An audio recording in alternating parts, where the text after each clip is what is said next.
ক্ষেত্রজ্ঞ বিভাগ যোগে ভগবানের অমৃতবাণী আমরা আস্বাদন করেছি। কিন্তু আমাদের এখানে একটা প্রশ্ন হয়েছে যে ক্ষেত্রজ্ঞ বিভাগ যোগে ভগবান শ্রীকৃষ্ণ বলছেন যে, যে ভক্ত বা যে ব্যক্তি বা যে হোক, যে কোনো মানব যদি ক্ষেত্র এবং ক্ষেত্রজ্ঞ বিষয়ে সম্পূর্ণ জানে, সে কৃতার্থ হয়। অর্থাৎ এটাই হলো প্রকৃত জ্ঞানের একটি ধারা।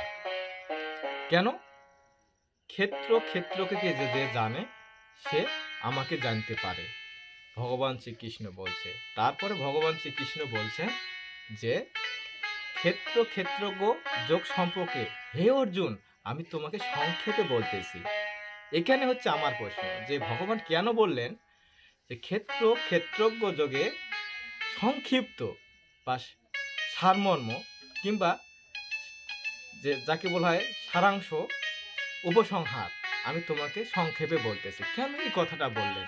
এখানে প্রশ্ন। তাহলে কি জ্ঞান বিজ্ঞান যোগে ভগবান বলা হলো, জ্ঞান বিজ্ঞান না, ভগবান শ্রীকৃষ্ণ জ্ঞান দিয়েছিলেন গীতার জ্ঞান কাকে? সূর্যদেব, তারপর বিভিন্ন এই জ্ঞানটা পর্যায়ক্রমে এসে অর্জুনকে দেওয়া হলো। তাহলে এই ক্ষেত্রজ্ঞ বিভাগ যোগের মধ্যে কি এখানে ভগবান আমাদেরকে বঞ্চিত করেছে? না। যে সংক্ষিপ্ত ক্ষেত্রজ্ঞ বিভাগ যোগের যে কিছু তত্ত্ব আছে সেগুলো অবশ্যই কোনো মনি ঋষি বা মহাজনদের কাছে সেই তত্ত্বগুলো এখনো জীবিত আছে। যে মহাজন তারা নিজেরা নিজেদের ভক্তদের মাঝে বিলিয়ে দেয়। এরকম ভক্ত বা এরকম ব্যক্তি খুঁজে পাওয়া এই কলিযুগে অত্যন্ত দুর্লভ। তাই আমাদের এখানে প্রশ্ন হওয়া উচিত, কেন ভগবান ক্ষেত্রজ্ঞ যোগের এই যে সারাংশ বা সারমর্ম কথা সংক্ষিপ্ত আলোচনা করছেন, কেন বলছেন? এটা হচ্ছে প্রশ্ন।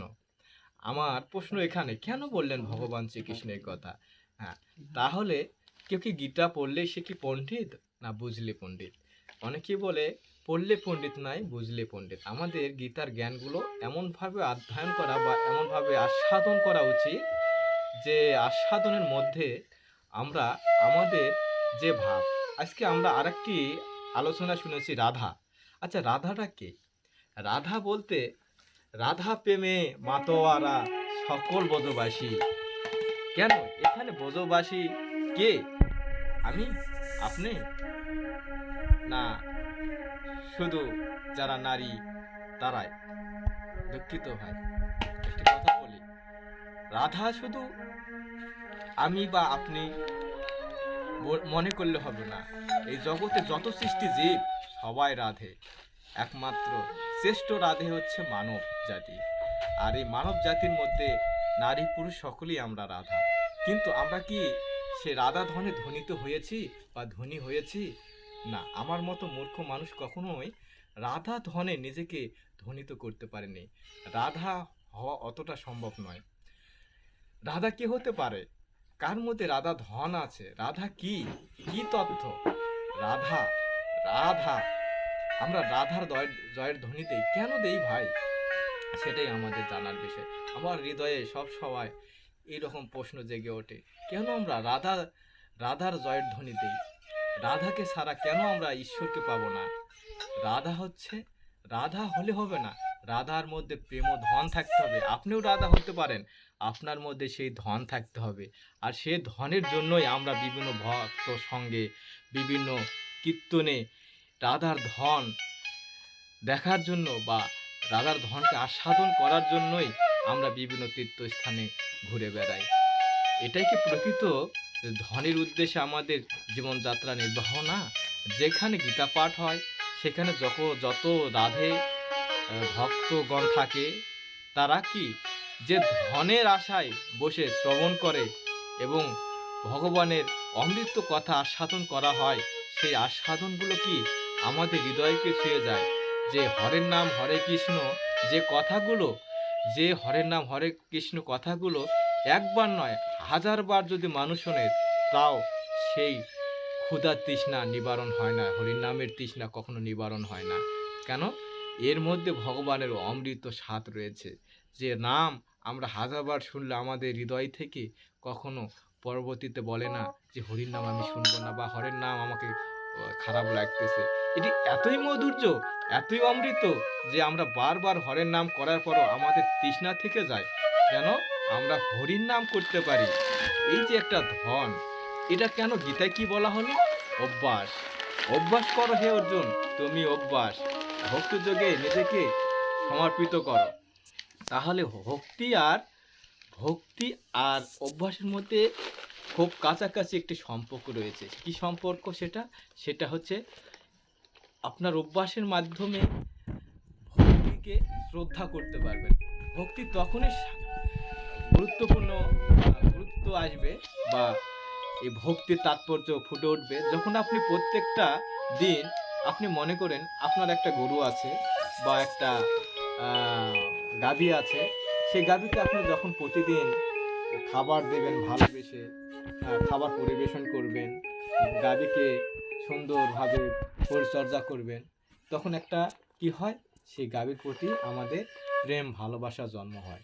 এরা কিন্তু গাভীর প্রতি মানুষের প্রেম যেটা হয় বা যে কোনো পশু পাখি বা মানুষের প্রতি যার সাথে হোক আমাদের যে প্রেমের ভাব বিনিময় হয়, এটা অমৃত ভাব। এই ভাবটা হচ্ছে রাধা ভাব। এই ভাব যার মধ্যে আছে তারাই একমাত্র প্রত্যেকটা জীবের মধ্যেই রাধেকে দেখতে পায়। আর রাধে ধন সেখানেই লুকিয়ে আছে যেখানে হরির নাম আছে। হরির নামের সাথে কথার গুরুত্ব আছে। গীতার মধ্যে গীতার কথার যে তাৎপর্য, সে তাৎপর্য যদি আপনার হৃদয়ে ধারণ করতে পারেন তবে সেই রাধা ধন হয়। আর রাধা ধন প্রত্যেকটা মানুষের মধ্যে থাকে না, যে কারণে আমরা রাধা রাধা বলি। রাধা অনেকেই আছে যে হরিবাসর যে রাধে, দুই রাধে একে অনেকে আলিঙ্গন করছে, এর মধ্যে কি রাধা ধন লুকিয়ে আছে? আমার প্রশ্ন।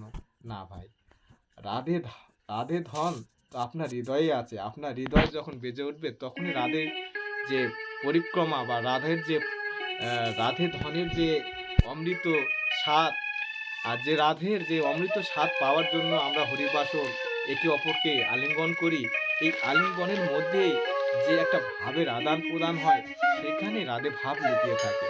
রাধে ধন, রাধে ধন অত্যন্ত গুরুত্বপূর্ণ।